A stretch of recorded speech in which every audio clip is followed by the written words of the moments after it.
রাখি হলো ভাই বোনের সম্পর্কের দৃঢ়তার বন্ধন, বোনকে ভাইয়ের রক্ষা করার প্রতিশ্রুতি।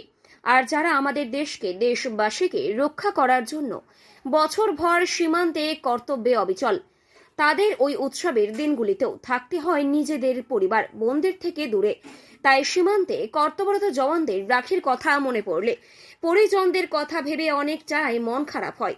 ভাই বোনের পবিত্র মৈত্রীর বন্ধনের এই নিদর্শন দেখল কোচবিহার জেলার চ্যাংরাবান্ধা।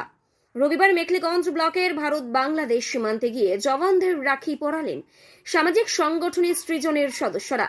তাদের তরফে চ্যাংরাবান্ধা সীমান্তের ৯৮ নম্বর ব্যাটালিয়নের কোম্পানি কমান্ডার সুরেশ সিং গুজ্জর সহ বিভিন্ন বিএসএফ জওয়ানদের হাতে রাখি পরিয়ে মিষ্টি মুখ করানো হয়। তাদের রাখি পরিয়ে দেন মেখলিগঞ্জ পুলিশের সার্কেল ইন্সপেক্টর অভিজিৎ সরকার, ওসি মণিভূষণ সরকার সহ অন্যান্য পুলিশ কর্মীদের হাতে। রাখি উৎসবের একদিন আগে